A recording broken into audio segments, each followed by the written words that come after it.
studied Governor Siegelman's case when it first happened, and he's been vindicated. It was a total setup. I have studied James Traficant's case. Absolutely set up. When they can persecute governors and congressmen and put them in prison for no reason and ruin them financially, when they can persecute a sitting governor or a sitting congressman, none of us are safe. Like they tortured Congressman Hansen. We, of course, came to his aid. They dieseled him till his feet exploded, driving him around for weeks, chained up.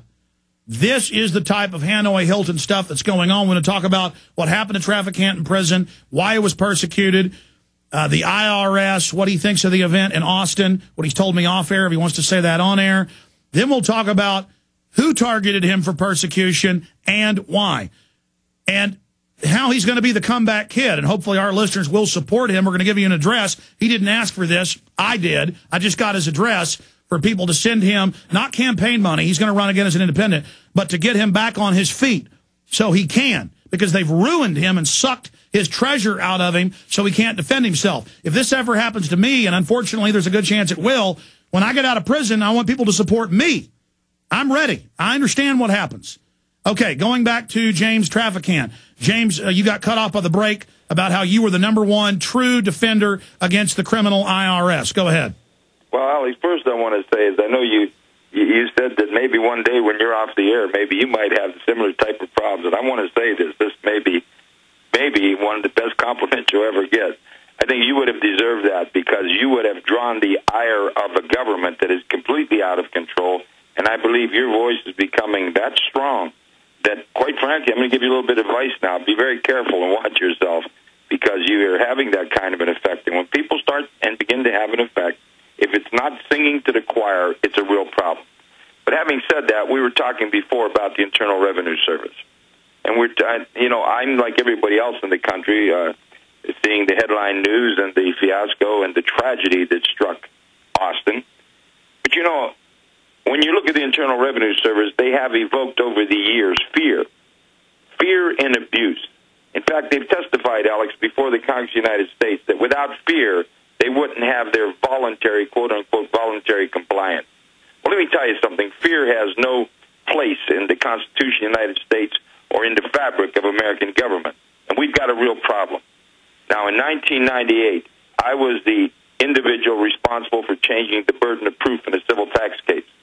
As I said earlier, I want to tip my hat to a Texan, Mr. Bill Archer.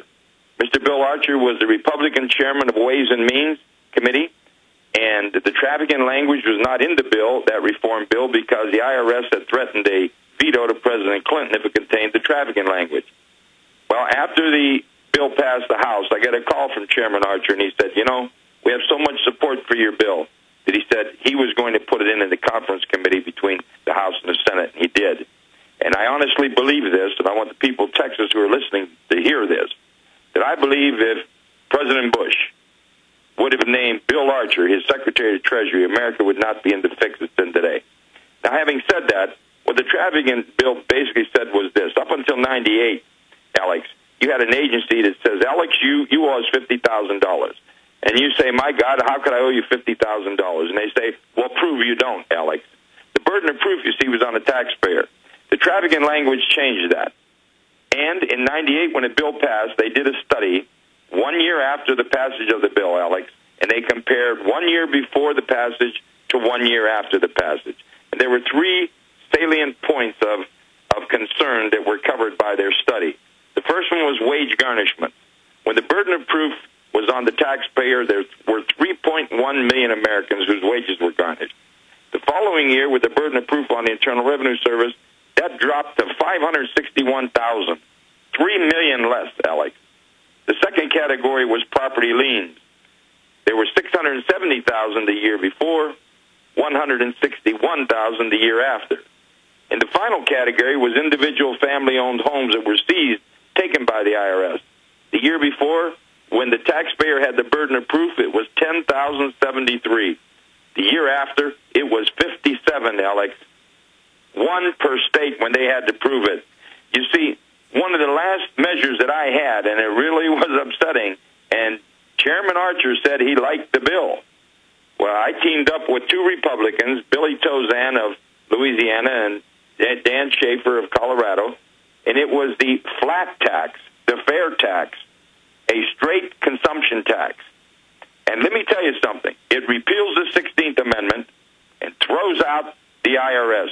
It abolishes all withholding, all debt taxes, all capital gains taxes, corporate taxes, individual tax on expenses for education, investment tax. And it's about time, Alex. And what everybody's saying, well, you're going to put a 25% consumption tax on us, Traficant, and you're going to bankrupt everybody with these cost increases. Listen to the study that was performed in Harvard. They said when you throw out this burdensome tax code that has destroyed companies and destroyed our competitiveness, they said they will have downward movement to gain market share. Sounds like capitalism all over again. And they predict that the prices would hardly raise, if at all. And you'll have Social Security fully funded, Medicare fully funded, and you'll have the same neutral, if not more, revenue stream than we have now. But the bottom line is, you see, Alex, it's time to reward work. Our tax code is basically a progressive communist tax code that was founded by Karl Marx. And here's how it works. The harder you work, the more you pay. The harder you work, you get hit over the head. We subsidize illegitimacy. We reward dependency. We kill investment. We chase companies overseas. These companies, they say they're not patriots because they left America. The reason they left is the tax code has made it impossible to make a profit in America. We've got to change it. Scrap it. Throw the Internal Revenue Service out. Abolish the withholding. Absolutely. And that's where we got to go, Alex. And let me say this briefly about this man in Texas. From what I understand, he was not a wacko. He had it. And there's so many people that had it, and it's not unusual to see him venting at the Internal Revenue Service. My God, Congress of the United States is derelict in their duties to not repeal the 16th Amendment, throw out individual personal tax, reward a man for his labor, not punish him. And that's where we got to go, Alex. That's exactly where we got to go. Well, look at Geithner, and most of the White House don't pay their taxes, but then the news is saying, look at this tax cheat, Joe Stack. He's scum, but then the big boys, they don't even have to pay the tax. Well, this is one of the problems. You have selective enforcement in all areas. First of all, we need a whole address to our central government. This is the United States of America, not the central government of America. And states, quite frankly, Alex, have become background music in a doctor's office. And I think one of the biggest mistakes ever made was the amendment to the Constitution that provided for popular votes for the U.S. Senate. I know this might sound different and off the beat, but we need the 17th Amendment back. Here's what I'm saying. We need to get rid of it. In the old days, those two U.S. senators were beholding to the state legislature in the respective states. If they didn't do what the states wanted, they replaced them. Now you've got these senators that are basically senators for America. We've lost states' rights. We've taken away. We've developed this big central powerful government that has molded us. My God, we got a tax code that's become a behavior modification for economic activity. This is crazy, Alex. And I think it's not rocket science. There can be tremendous changes here. And it's not change that's needed, it's replacement.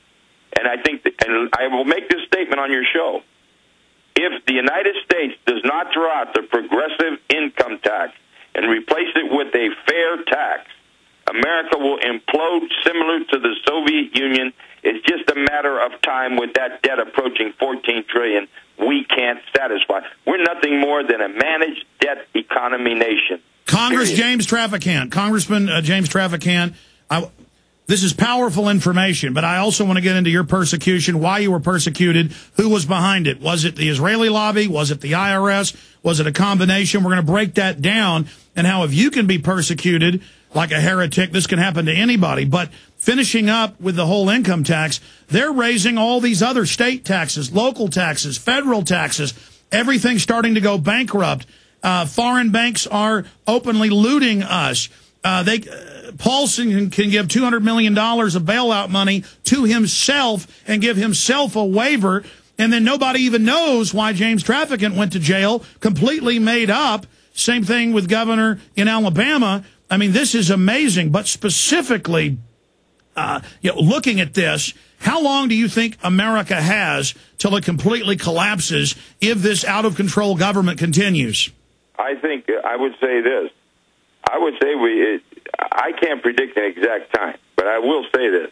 I think it is inevitable, and I think it will be within the next generation, the next 20 to 25 years, where America will implode, and certain states will move towards saving their own revenue and moving off on their own, maybe a compact of states.